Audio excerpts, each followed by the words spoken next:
weltare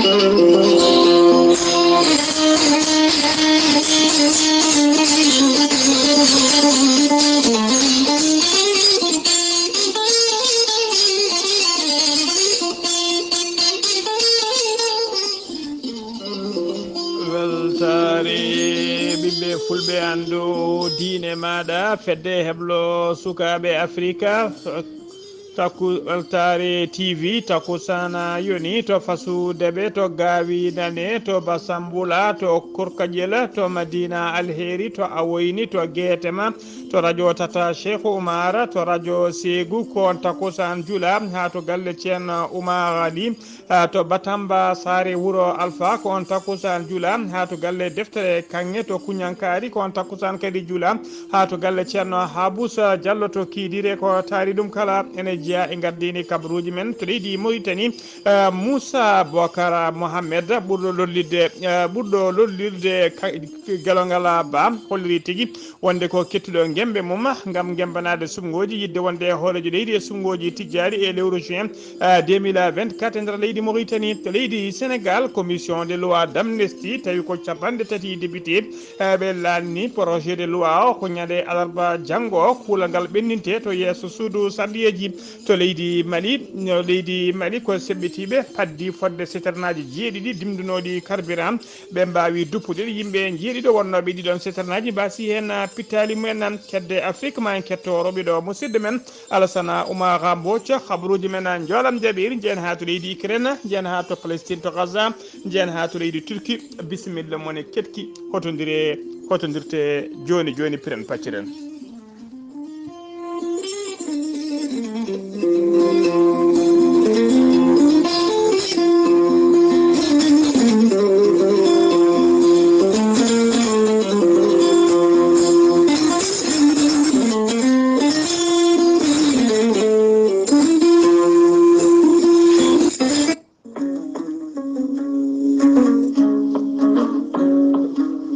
wi o firtata aadi mo aadodiri e jayde weltare tv weltare ɓiɓɓe fulɓe ceerno ahmadou tidiane diallo gorko mo melga wuuro jinneji ko laaɓaɗo listihar kumpitiɗo lasrari cafrowo yoga ñabboji cuuɗetoɗi e nder ɓalli kala ceerno ahmadou tidiane diallo gorko mo melga wuuro jinneji ko laaɓaɗo listihara kumpitiɗo lasrari cafrowo guittowo dabare neɗɗo kumiɗo donkuɗo kayitaji caɗele dewle poɗodirteɗo laamu kala mum de sa jokkodire ceerno ahmad tidiane diallo ma wi alhamdulillah. ceerno ahmad tidiane diallo ko wittiyanke fannu leɗɗe omo jogui leɗɗe cafroje a neɗɗo puƴiɗo kono ne kadi gonduɗo e ɓandu musoru koyɗe musoje mo seydani memi kono kadi leɗɗe gorago an debbo donkuɗo ɓesnude kala mum de ceerno ahmad tidiane diallo gorko o melga wuuro jinneji holliti ene humpiti. ceerno ahmad tidiane diallo gorko mo melga wuuro jinneji holto tawete to Paris laamorgo leydi France sa yiɗi jokkodirde makko mbatta ko 00 336 04 04 66 27. ceerno ahmad tidiane diallo ene andina ɓen finoɓe to Dakar bas makko ene tawe ɗon woni ɗon ko biyeteɗo Abdoullahi Diallo ko musidɗo makko on noon mbatta ko 77 714 94 15. finoɓe to diwan Dagana ha to Rosso kala woni ɗon ko musidɗo makko ceerno Ahmadou Dia gorko mo leeraɓe on noon sa yiɗi jokkodirde mum mbatta ko 77 537 79 28. ceerno ahmad tidiane diallo ene andina dendagal Mauritanie kala finoɓe to Noksoɗa ɗo Robin Cap ene tawe ɗona musidɗo makko miñi ko biyeteɗo ceerno Souleymani Diallo sa jokkodire makko mawrokke tongoje o ɗona. ceerno ahmad tidiane diallo ene jogui wittoji ɗi witti ko fate bangel leɗɗe cafroje goragu nonne kadi safra kala yogay ñabboji cuuɗotoɗi e nder ɓalli kala tenti noon fibron kiis neɗɗo tuƴiɗo koyɗe musoje e ko nandi hen kala.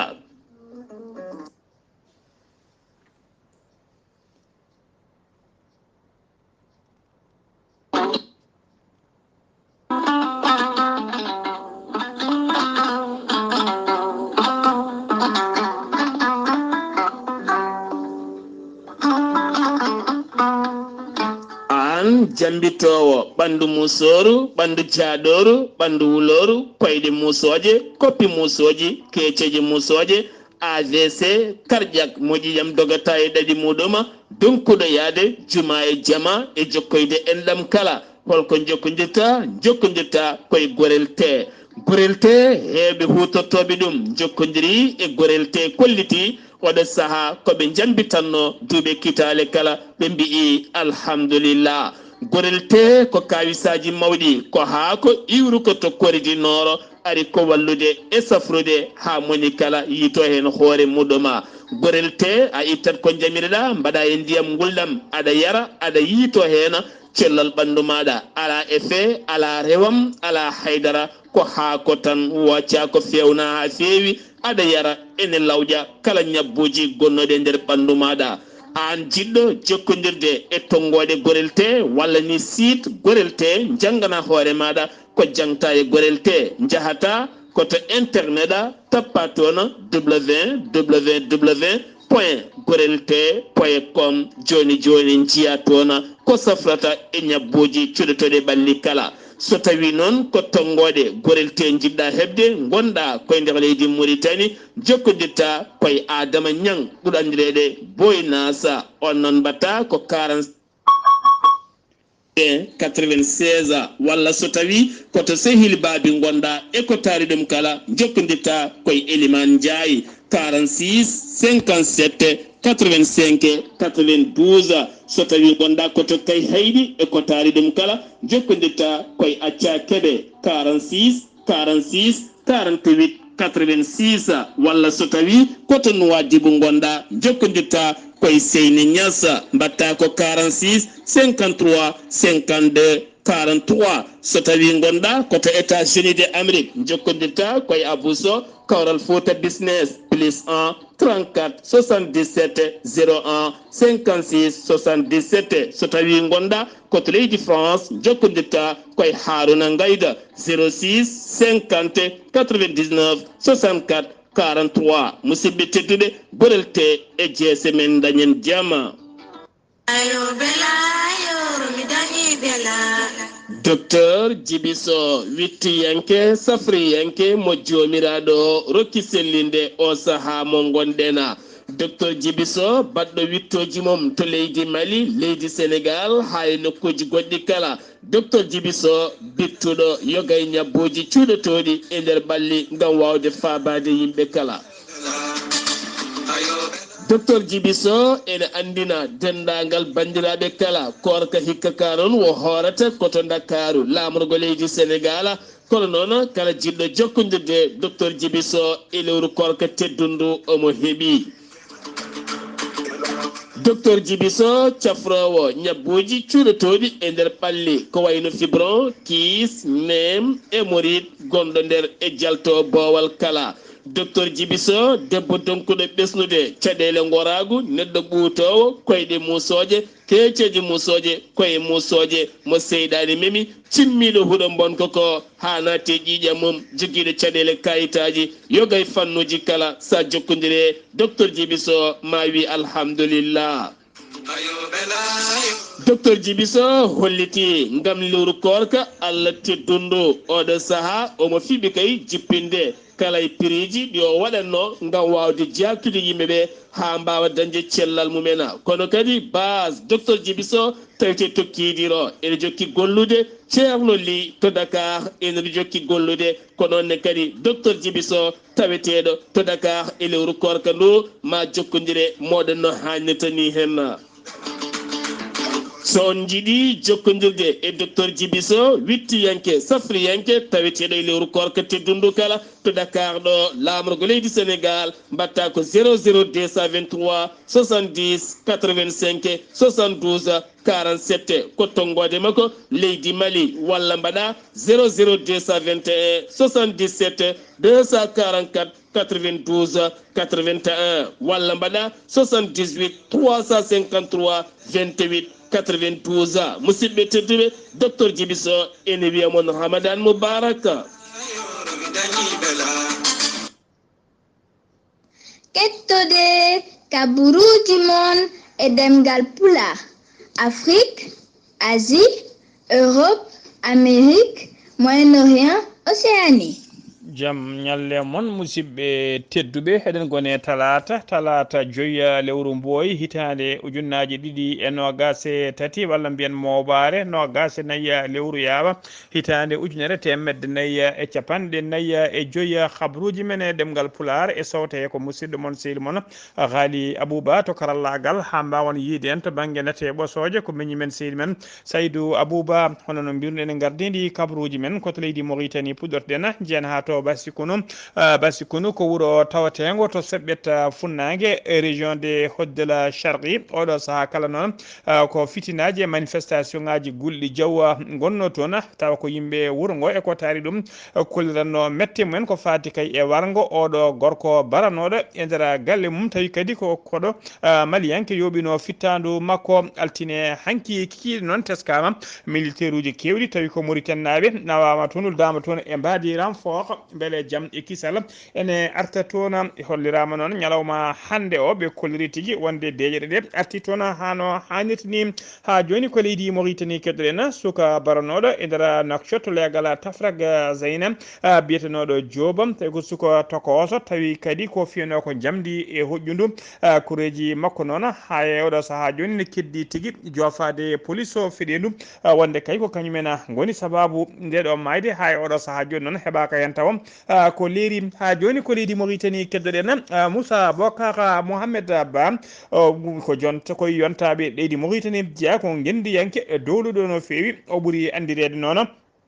ko gelongal ba noon holliri tigui wonde ko kettuɗo gembe mum yidde wonde hoorejo gendi Mauritanie e sumgoji tijjari e lewru juin 2024 o holliri noon fodde kay duuɓi capanɗe tati e joyi joni komo jeeye e landaji dawrugol omo dilla e dawrugal o holliri omo jogui tigui caggal nde o micci o tawi tigui yonti komo gembono gam ardade leydi ndi o holliri noon o tafi landa makko dawrukol walla mbiyen mouvement taw ko mouvement dawrukol o inni ɗum ko INC woni union nationale pour le changement woni tigui yidde rendinde yimɓe kay addude waylo e nder leydi Mauritanie ha joni ko leydi Mauritanie keddoɗen jagorgal leydi Mauritanie kalfinaɗo ko fati e emploi woni tigui fati ƴettude golloɓe e heblude yimɓe taw ko e formation professionnelle hono biteɗo Zeynabou Mintou Ahmed o joddima en audience e nder bureau ji makko to Nouakchott délégation taw ko délégation Bogne taw ko Bogne Allemagne biyeteɗo KFW woni banque Allemagne de développement e gardugol mbaddiwiteɗo madame Daniela Beckman wonno tigui mujibu jonde nde noon ko yidde yurnitade gollodiral hakkude boñon e leydi Mauritanie e fanno kayto fate formation woni heblude yimɓe e formation professionnelle ɓe jewtidi noon ko heewi ko fati kay e gestion école d'enseignement technique et de la formation professionnelle mo BTP mo riyata ene tawtora noon jonde nde hono secrétaire général du ministre o biteɗo Mohamed Salem Boukres wondude conseillère technique chargé de communication biteɗo Aïcha Lekhwa wondude directrice des études et de la coopération biteɗo Khadijetou El Boukhari wondude directeur général adjoint et de la formation professionnelle biteɗo Ahmed Mohamed Yahya wondude kadi et directeur du conseil supérieur de l'enseignement technique biteɗo Sidi Ahmed iyo ko ɓeɗo wonno tawtoraɓe jonde nde ha joni ko leydi Mauritanie keddoɗen fedde hujjukintoɓe étudiaji woni tigui sanɗaji janggoɓe cuuɗi janggoɓe tigui e juuɗe école aji taw ko école aji université e nder Nouakchott fedde nde noon witede tigui union nationale des étudiants Mauritanie e kolliri tigui wonde ɓe ciifodiri ɓe nandiri ɓe ciifodiri e jagorgal leydi Mauritanie kalfinaɗo ko fate jangde towde e wittoji scientifique woni ministre de l'enseignement supérieur et de recherche scientifique ɓe ciifodiri e makko noon ministre o holliri tigui ma yoltu holliri tigui ministre o jaaɓi tigui ittude hujjaji mabɓe yo ɓurɗi kay jojjude toɓɓe taw noon ko ɓurɗe kay jojjude e oɗo saaha joni toɓɓe keddiɗe ɗene ɓe kulliso holliri tigui maɗen toɓɓe mbawa yurnitede mbawa tigui yoltede ɗo fayi yesso étudiant ji ɗi noon jaaɓi tigui oɗon masala ha ɓe kolliri tigui wonde ɓe ummima e tikkere hofgo juuɗe ɓe ummima kadi e dendagal grève aji mabɓe ɗi ɓe gonno e siffoji ɗi kala ɓe kolliri maɓe ɓamtu kuruji mabɓe hano hannirta ni ha joni ko leydi Mauritanie keddoɗen yimɓe wuuro wite ngo wuro wi gurel bitengel Taleb Ahmed ngo tawe tigi sara kanko so yite non nyande altine hanki o ko goski gorko na ejo maydo tawa tigi yaltirde walla mbiyen natirde wuro ngo hewbe non kolliribe teskinoma kala saha odon gorko na ejo yenoma tigi ni wubo didon saraji kom non hay goto heptinani mum don wuro ngo tawa non komo mayi saha joni non laamu ngu tigi ari ha timi hen ɓe udditi hen enquête mabɓe kayi beele kayi ene ande holi kanko hol kadi ko saabi walla ko yooɓi fittandu makko ha joni kabaruji men ɗemngal pulaar to leydi somima to leydi Mauritanie koto leydi Sénégal paaɗen to leydi Sénégal ina teska non kewgol bandiyagal e guykaji e nder jokli leydi Sénégal kala ha tengti non e nder Dakar lamorgo leydi Sénégal koye ndina mbadi non le haut commandant de la gendarmerie woni taggi mawɗo gendarmeɓe leydi Sénégal rokki yamirore dendagal gendarmerie leydi ndi kala nde ɓe ɓeydata tigi darade ɓe ɓeyda patrouille mabɓe woni ordoyade mabɓe kala saaha beele kayi eɓe mbawa ɓeydude nden ka e kisal e haɓade ɗiɗon bandije saysi yeɓe nder leydi hen hono kanko général Moussa Fall mawɗo gendarmerie o yi yidde makko kayi ko yo ñonkoto o kala yo iw ha laaɓa e nder leydi Sénégal kala koye ndina mbadi noon légion de gendarmerie mo Dakar e gardegol lieutenant colonel Abdou Mengue ɓe mbaɗi opération mabɓe cattuɗi e nder yoga e jokli Dakar ha tendi kadi nokkuji to bandiji ɓuuri hewde sabbinde ɓe gondiri mbaɗi kolliri noon e nder ɗiɗon patrouille ɓe mbaɗi contrôlé fodde temedde tato e yimɓe jeegomo tawi hen temedde ɗiɗi capantato e jeegomo ko hoɓɓe ɓe jeeyaka e nder leydi Sénégal e nder ɓen kadi hen capanɗe nayo e jeenayi tawama hen tawama tigui ndewani lawol he jeeya ko guinanaɓe goto ko Sierra Leoneajo ko Sierra Leone ɓe nangama hen bila moon ɓe kolliri tugui kayi opération ɓe puɗɗino ɗum ko ñande nogas jeeɗiɗi lewru colte woni février mayno ɗum ha yetti ɗiɗi lewru mbooy marsa ndu gonɗen ndu ɓe kolliri noon bilan o ko ni lelori temedde tati e jeegomo neɗɗo mbiɗen waɗama contrôlé hen temedde capantato e jeegomo ko hoɓɓe capanɗe nayo e jeeɗiɗo tawama tigui ndewani lawol capanɗe jeeɗiɗi e jeetati baraka ɓe pirti ɗum ha sori ladde capanɗe jeegom e joyyi oto wondude temedere nogas joyyi moto wondude charrette goto ɗum ɗon naggama waɗama tigui mobilisé capantati e joyyi bombonde gaz koɓe kefti wondude tigui e fetela mo hinde carbine calibre 12 tettama e juuɗe yimɓe opération noon ene jokki e nder jokli leydi he kala ha joni ko leydi Sénégal keɗoɗen jeena to Sacré-Cœur biyetenoɗo Moussa Ba ko entrepreneur on dullatno tigui to banggo maadi galleji ko kañum tigui hawri hay kañum tigui mayde musɗo no fewi o yani tigui to koye dow huɓere wondande e mahede taw ko huɓere nde 5e étage ko dow muma tigui o teɓɓiti o yani e leydi o addani e wonki tana o noon waɗi ko aseta ɓenuɗo to legal bitegal Sacré-Cœur ngal Dakar ɗum waɗi ko sanga 17 heures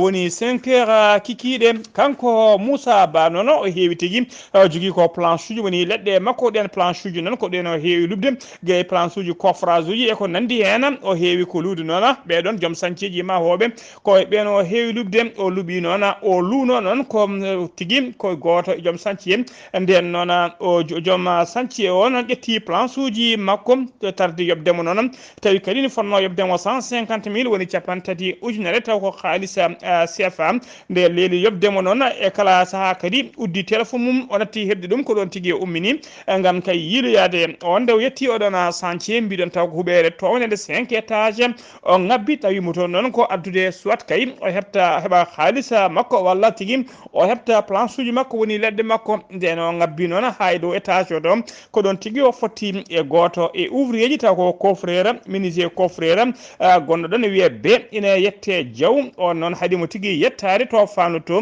ɓe goni dugdude ha ɓoye tigui wonti haare on ƴetti haare mawde fiimo e hojjul walla fiimo e hoore ko ɗon tigui o teɓɓiti toon to 5e étage o yani e leydi o yadani e wonki goski ki noon ko ɗon ƴetta tigi nawato morgo Idrissa Pouye mo grand yof barɗo hoore noon ene tawe juuɗe police to jeppela ko ministre ko frère mbiɗen tigi mon toon faɗi visa makko faade kaso mawɗi o ha joni ko leydi Sénégal keddoɗen Idrissa Seck kañum ardi landa rewmi o meeɗino wonde hoto jagode leydi Sénégal kadi omo tawe sunare mawde no fewi jaltugol aduna kayi giɗo makko jaadiɗo makko gollodiɗo makko woni collaborateur makko biyetenoɗo Sidi Kunta noon ko neɗɗo ɓattinoɗo mono fewi ko kanko ni wonno conseiller spécial Idrissa Seck e saaha Idrissa Seck waɗano tigui korɓeɗo ɗo tigui gardiɗo CSE woni conseil économique social et environnemental kañum konko wonno conseiller muɗum spécial o yalti aduna noon ko ñande aleta ɓennuɗo o to hawre ladial tawi kadi ko malaise woni crise o waɗi koye hen o wasi fittade makko ne mbiya tan nde Allah yurmotomo yaafomo harnam aljanna kanko e dendagal mayɓe julɓe kala ha joni ko leydi Sénégal keddoɗen hono mbiruɗen gardini kabaruji men commission des lois d'amnistie tawi ko capanɗe tati député joɗinoma tigui talata hande o joyiya lewru mboyi woni mars hitande ujunnaje ɗiɗi e nogas e nayyi jonde nde noon ko yinnode kayem wadde jonde nde noon ko yiɗnade kay yurnade projet tigui proposition Macky Sall ko fati e loi amnesty gueɗe baɗanoɗe tuggi 2021 ha 2024 woni tigui e nder ngal ɗon dawal kala kayɓe juuɗe men moddu noon guila gueɗe ko wayno nanggugol en ko wayno bonnude gueɗe kewɗe ko fati kay e ɗiɗon seppoji e dawrugol kala ene mbawa tigui yaafede ha laaɓa taw amnesty waɗi mumen tawi kay jomumen goppite nangganoɓe goppite jaafeɓe nangga kadi tawa hankkadi haala mumen wonta haalede e ɗeɗon gueɗe mbiɗen noon suudu saɗiji ɗum taw ko ɓeɗon taw ko commission oɗon commission taw ko capanɗe tati sarɗiyanke ɓe mbawi joɗade fodde waktuji joyyi ñalawma hande o noon gam kay yidde ko adi kay koɓe pasa koɓe ɓennata ko fate vote woni sudde juuɗe débat o noon waɗi tigui koye dogue ɗiɗi woni tigui haalade mabɓe waɗi koye dogue ɗiɗi rogere arwanide nde noon kala député rokkano ko minute aji joyyi ko ɗum woni hojomaji joyyi rokkano rogere ɗiɗi ɓerde noon député kala rokka ko hojomaji ɗiɗi tan woni ko rokka wasde junnade tan loi o ina waynoɓe kawri ɗum ɓe ɓennini ɗum saabu kay e nder capanɗe tati député ɗi hen sappo e jeegom mbi ko eyyi ene jaadi hen député taw e nder ɓe hen député ji nayyi jiya tigui koye landa PDS woni landa Abdoulaye Wade mbiyen landa Karima Wade ene e nder saliɓe ɓe noon hen tata ko député ji lundiyankoɓe tawi hen ɗiɗo jeeya koye landa pire goto jeeya tigui koye landa taxaw Sénégal ɗiɗon député ji noon ɓe ɗiɗon député ɗiɗo député ji noon ɓe jogoɗena limtude kañumen ɗiɗo député ji ɗi jogoɗena limtude ko wabɓe sabtinira woni tigui mbiyani eyyi mbiyani ala e oɗo saaha joni haydara ala ko kaali e oɗon loi ɗin député ji jeegom noon o ɗiɗon député ji noon ɗoni député ji jeegom jeeyaɓe tigui e yewwes kan wi hundude député goto jeeyaɗo landa wiyete ka LD député ji joyyi jeeya tigui koye landa Pastef haala ka noon ko alarba janggo o jeegom lewru mars hitande ujunnaje ɗiɗi e nogas nayyi haala ka yettinte ko gasata ha laaɓa taw koto suudu sarɗiyeji saga 10 heures ko nden tigui ɓe nodda to suudu saɗɗeji ene yakora tan ñalawma janggo o kadi ma suudu saɗɗeji ndu mandu wuula jawwa saabu kay lundiyankoɓe e hewɓe jiiri kay oɗo loi ko Macky Sall tan yiiɗi wadde ɗum kay ko feere muɗum wadde no comme annama Ghalii ni beele kay so tawi o ummima e laamu mo wasa tawi o ummima laamu o tawa wawata tawa ñawetake kanko e yaadiɓe makko kala e nder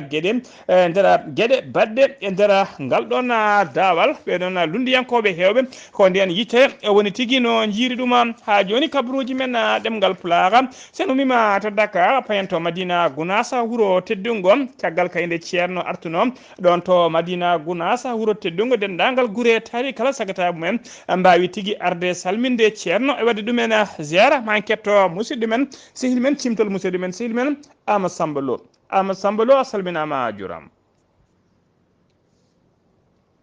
Waleykum salam wa rahmatullahi taala wa barakatuh. Ghalii Abuu Bah mi samni kadi mi jurumama mi samni dangal bandiraɓe tewɓe Weltar TV weltare ɓiɓe fulɓe andudinema Ghalii Abuu Bah kabrujen ɗo e ndewtude ngo Madina Gounass caggal ceerno Amadou Tidiani Ba Ghalii hoftude Madina Gounass yano toon Dakaru lamorgo leydi Sénégal wonino fodde lebbitide bandum ala newni oɗo saaha o artiɗo e nder wurtude ngo majjino gunas ɗum saabi ɓen taweteɓe gursiraji ɗe kala ɗo ha Guinée Bissau Guinée Conakry diwan pacana kantora e denndangal diwni kal ɗon ha Gambie kamɓe kala ɓe kaldi e altine hanki o arde samminde ceerno e juurade ɗum e jaɓɓade ɗum kono kadi e weetanade moƴƴal taweten ɗon ɗo ceerno ɓe ngari dargol moƴƴol dargol timmugol e oɗo altine hanki o tawatakal machallah woni ɓe weltare mawde ɓe ngari ɓe gardani juɗe ɓele ɓe gardi ko leɗɗe e ko otoji ɓe ko motoji ɓe ko taxi moto machallah addama leɗɗe jonɗe ɗon de galle ceerno ha e galleji siraji ceerɗi kala goto kala heeɓi leɗɗe ɗum machallah kandi ceerno weltare mawde no fewi ɓe juurde ceerno waktu kisdar e waktu takostan kamɓe kala ɓe beltima sanne ceerno e dendagal délégation kala mbawi weltade ha no hannirta niyette ceerno wawi wasiyadeɓe e wajadeɓe goto kala nde tinato ɗon nde wuuru men ɗo woni ɗo wasifa e subaka waɗe ɗon nde jama ɗo kono kadi duwe algoel karim gonɗe duɗɗe kala e nder guure ɗe duɗɗe mbawa wurtinede sukaɓe rewɓe worɓe kamɓe kala ɓe jangga diina Allah ɓe jangga alqur'an karim ceerno wawi wasiyadeɓe wawi wajadeɓe kono kadi ndendagal ɓe nanggano wirdu mbawi nanngol wirdu kamɓe kala wonniɓe weltare wonniɓe kono kadi goto kala haali haaju muɗum ceerno e surtout mum mbawi wadde hen duwaw kamɓe kala wonniɓe weltare wonniɓe ɓeydare no fewi no fewi no fewi kamɓe kala noon ɓe kooti e dow jaam e cellal kisal ɓe goppi ga kadi dow jaam e cellal kisal Abdoulaye Sarr mi salminima jurmama Ghalii Abuu Bah ko mi salminima jurmama no fewi ko musidɗo mon Amadou Samba Lo ɗo e Madina Gounass feewde weltare TV weltare ɓiɓɓe fulɓe andudinima Ghalii Abuu Bah.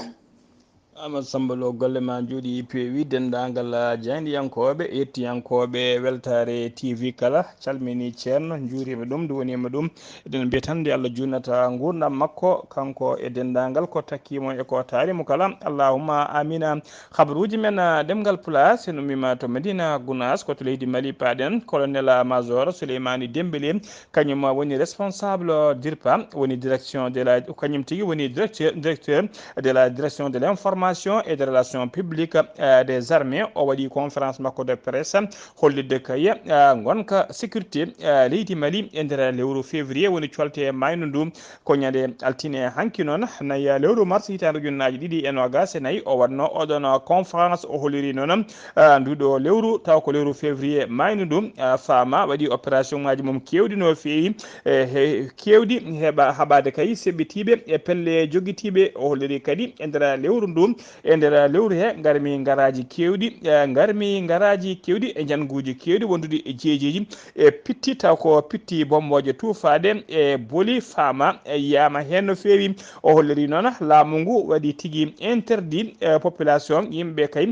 jeeyaɓe ɗiɗo guure yaade kay e nder yoga e ladde ko wayno to ladde Kira e to wayno ladde Serma e to wiyete ladde Fulsere ina tawe sara kewrol Burkina Faso ko noon kadi e ɗeɗo ladde kadi hakkude ladde ko wayno haɗa circulation e nder ladde to wiyete Ouagadougou e to ladde Ouagadougou e nokku to wiyete Gringalé e sara kerola leydi Mauritanie ko noon kadi ladde Bayi e ladde to wiyete Bawlene e to wiyete Sama e to wiyete Sokouani kala to e to wiyete to wiyete Bafinga e to wiyete Banzani e to wiyete Ñandugu kala population dimanuji ne kala kada tigi yettade e nder ɗiɗon laddeji saabu kay teskede no pelle cebbitiɗe ne tawi toon e kala saaha kadi laamu ngu ne waɗa toon opération ngaji muɗuma gam haɓade pelle cebbitiɗe ha joni ko leydi Mali keddoɗen base tawateɗo base tawi ko sagataɓe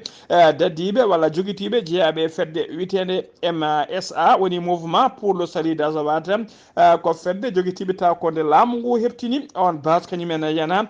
ko sagataɓe noon joguitiɓe jeeyaɓe tigui e pelle cebbitiɗe taw ko groupe état islamique dans le grand Sahara mbaɗi e mabɓe jangu talata hande joyi lewru mars to funnague menaka seɓɓitiɓe noon mbawi tigui nawde auto goto wondude petelaji e kaɓirɗe kewɗe ne fewi ɗe MSA woni mouvement de salut de l'Azawad seɓɓitiɓe nawiniɓe oɗon matériel kewɗo ɓe mbarmini kadi yimɓe hewɓe no fewi jeeyaɓe e MSA ha joni ko leydi Mali keddoɗen to kerol hakkude leydi Mali e Niger ko convoi taw ko convoi camion ngaji citerne demnawannoɗi dimdunoɗi carburant umminoɗi gawo ene jaɓani ñaame lamorgo leydi Niger kañumen jana ɗi duppa e dow lawol hollirama militaire uji ne gonduno e majji ne mbaɗaɗi convoi kono haɗani seɓɓitiɓe paddimaɗi mbawi duppude camion ngaji citerne jeeɗiɗi mbawi kadi yoɓade pittali sofereɓe jeeɗiɗo wonnoɓe hen kañumen kala ko hen mbasi pittali mena jangu ngu noon waɗi ko ñande alet tati lewru mars gonɗen ɗum sanga 16h woni 4h kikiɗe ɗum waɗi ko hakkude nokku biteɗo Congo Chiré e hakkude mum e to wiyete Kutu to wiyete Kutungu ene tawe capantati joyi kilométre to wuuro wiyetego Ayuru ɓe duppi mbiɗen sitanaji jeeɗiɗi yimɓe jeeɗiɗi kadi mbasi hen walla mbiyen kawri hen e lajjal ha joni ko leydi Mali keddoɗen jen to nokku biteɗo Guidi Makane ene tawe e nder région de Haye waɗɗani kewɗo leydi Mauritanie ko région noon tugui kay 2012 nde seɓɓitiɓe naati nder leydi Mali ene teska oɗon nokku walla oɗon diwan ko diwan ɓurnoɗo famdude e janguji kono noon de oɗo saaha kala ɗiɗo lebbi kala teskama janguji limtinɗi ne teska to noon saaha kala ina waɗa mayɓe e waɗa janguji ha waɗa hen wasɓe hen pittali mumen jangu cakkiri ngu waɗi ko ñande alkamisa ɓennuɗo o jangu ngu waɗno tigui koye nder poste de sécurité to wuuro poste de sécurité mo wuuro wiyetego wuro hay sinno kay hay goto wasani hen fittande mum matériel kewɗo kam teskama tigui matériel kewɗo bonnama hen habruji men ɗemngal pulaar kedde Afrique ma jabbo musidɗo men sehil men hono Alassane Oumar Mbodj gorko mo Sarandogo. Alassane Oumar Mbodj a salminama a juurama.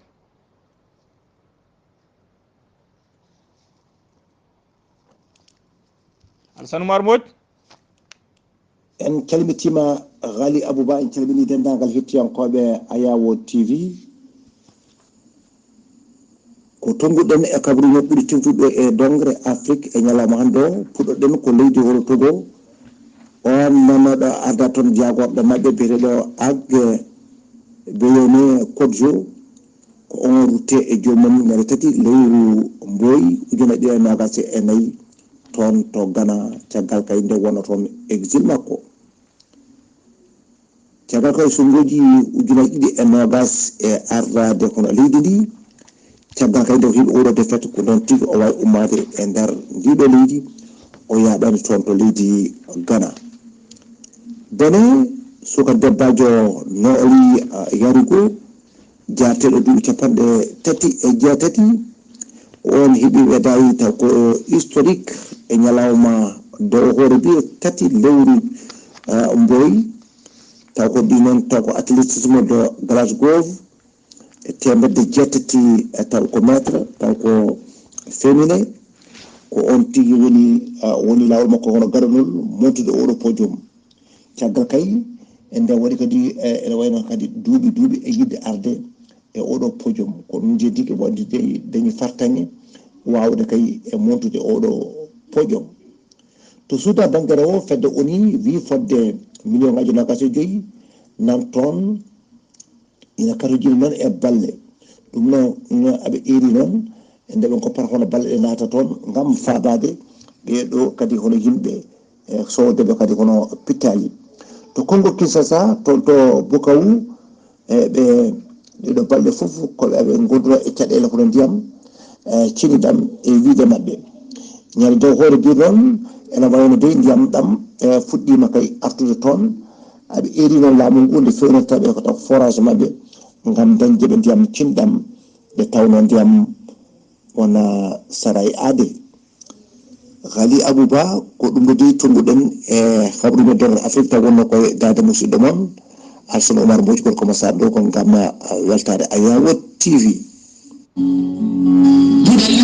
donc kay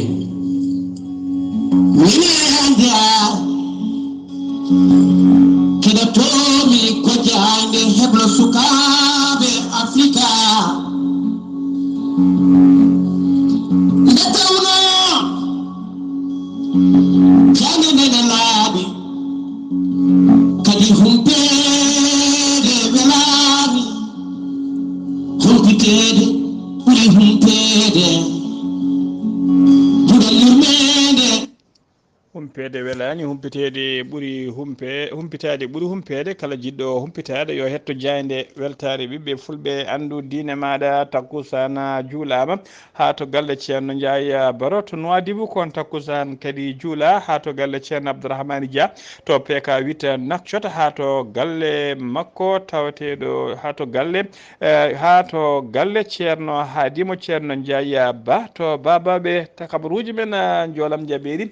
koto leydi Ukraine pudorɗen to leydi Ukraine dadiɓe leydi Ukraine ɓe kolliri talata hande o joyi lewru mars hitande ujunnaje ɗiɗi e nogas e nayyi wonde kay ɓe bombardi ɓe bonni bateau mo leydi Russie tawi kadi ko bateau koninkoɓe mo hinde patrouillera ɓe bombardi mo noon koye nder maayo witengo mer rouge woni maayo waɗewo koto leydi Palestine paɗen to Gaza talata hande o noon avion ji militaire taw ko dowlaji tendude Amérique ɓe kolliri tigui ɓe larguima woni tigui ɓe tolliri fodde kene ɓuuro 36 ujunere bottari woni reppa ɓe mbawi tigui tolnirde ɗum e nder Gaza to banggue rewo Gaza hollirde kay taw ko addude ballal mabɓe ɗum noon tawi kadi ene wondi e ballodiral dowlaji tendude Amérique e leydi Jordanie yidde mabɓe noon ko wadde kay wallude Gaza naɓe no cirtiri e heegue e tampere e oɗo saaha joni mo gondi Hamas noon yeddi ha suuri ladde caggal kay nde jeddi ha suuri ladde rapport mo fedde gotago windere loni ɓayyini kay wiide e nder rapport he wonde dadiɓe Hamas naɓe ñande 7 lewru octobre e ñalawma kay ɓe banno fiyande nder leydi Israël taw ko nden fiyande saabi guerre gonaɗo ha oɗo saaha ɓe kolliri e oɗon ñalawma wonde tigui yimɓe Hamas naɓe mbaɗi toon violé sukaɓe rewɓe walla rewɓe ɗum noon Hamas yeddi oɗon kabaru ha suuri ladde ha joni ko leydi Turquie paaɗen laamu leydi Turquie ene jokki kay wadde nangde mum nangude yimɓe taw ko tumaɓe kay ko fati espionnage woni ñukkinade tawi kadi ko gollontoɓe walla gollodoɓe e Mossad mo Israël e nder leydi Turquie yimɓe jeeɗiɗo mbiyama teeɓa nanggama e on fannu e nder ɓen jeeɗiɗo nanggaɓe ne tawe hen mennoɗo wonde chef de police mo leydi Turquie joni kay gontuɗo détecteur privé siftinde on noon Mohamed Abbas hoorejo Mahmoud Abbas hoorejo leydi Palestine ene tijja tigui jillu mum talata hande o 5 lewru mars to Turquie e bismago kay nanɗo makko sehil makko Recep Tayyip Erdogan kañum ardi leydi Turquie musidɓe tedduɓe gasi ha laabi ceer ko ɗum ɗo wonno komin tongal noon kabaruji mon e ɗemgal pulaar e habridde he ko musidɗo moon sehil moon Ghalii Abuu Bah to karallagal ha mbawon yiiden to banggue natte ɓosoje ko Saydou Abou Bah roɓindo Afrique Alassane Oumar Mbodj so tawi ko to Madina Gounass ko correspondant men permanent Amadou Samba Lo